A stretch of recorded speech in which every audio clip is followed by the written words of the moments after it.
2009. Arctic ice is melting faster than ever before.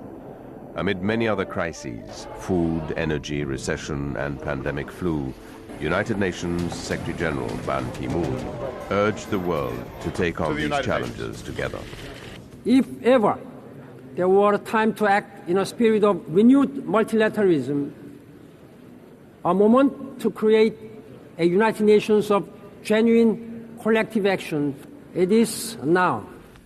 There were also signs that the international political climate was changing, as a last remnant of the Cold War was about to melt.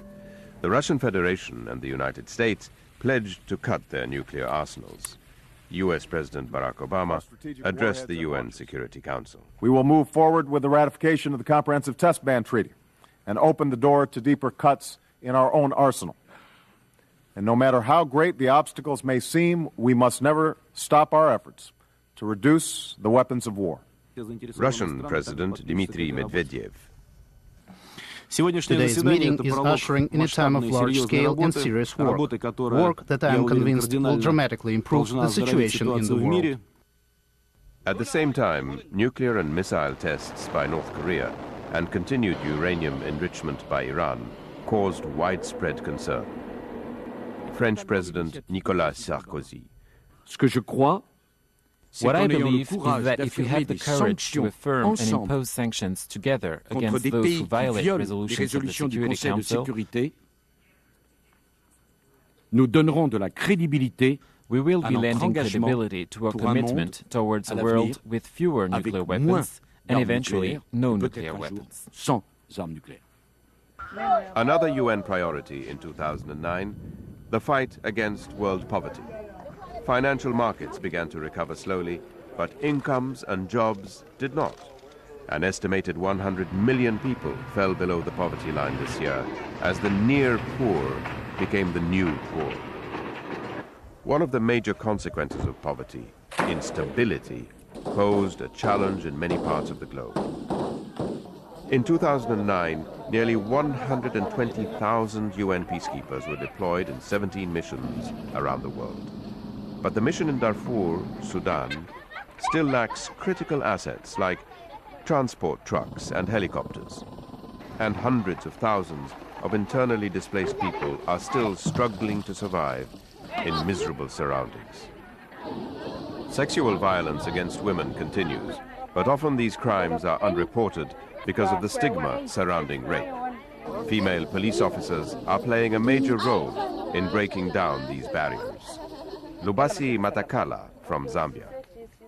We come in, try to give them morale and support in all angles of life. And that's why we are here trying to console the depressed and the oppressed. Meanwhile, in southern Sudan, the world's largest ever disarmament and reintegration program is underway, aiming to help 180,000 ex-combatants return to civilian life. Off the coast of Somalia, pirate attacks more than doubled this year. The Security Council renewed the authorization for states to enter Somalia's territorial waters to fight piracy and armed robbery at sea. In Somalia itself, recent heavy fighting in Mogadishu has forced over 200,000 people to flee their homes. Under-Secretary General for Political Affairs, Lynn Pascoe. After years of conflict, peace will not come to Somalia overnight. Stability must be promoted. National and external spoilers must be neutralized. The UN has the daunting task of crossing front lines to feed more than 2 million people every month. Running out of food, the world body appealed to member states to make good on their pledges to help. World Food Programme Executive Director, Josette Sheeran.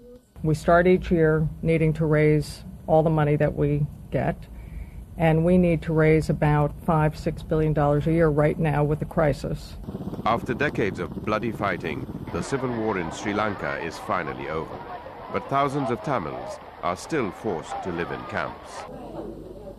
In Myanmar, the release of political prisoners fell short of expectations in spite of UN efforts. There should be dialogue with all of the stakeholders in Myanmar. And of course, all political prisoners must be released, including Aung San Suu Kyi. Meanwhile, refugees have fled Myanmar to makeshift camps in Thailand, where the UN Refugee Agency's Goodwill Ambassador Angelina Jolie visited. Do you have big family for husband, children? Violence in the Middle East continued in 2009. Early in the year, Ban Ki-moon denounced an attack by Israeli forces on a UN compound in Gaza.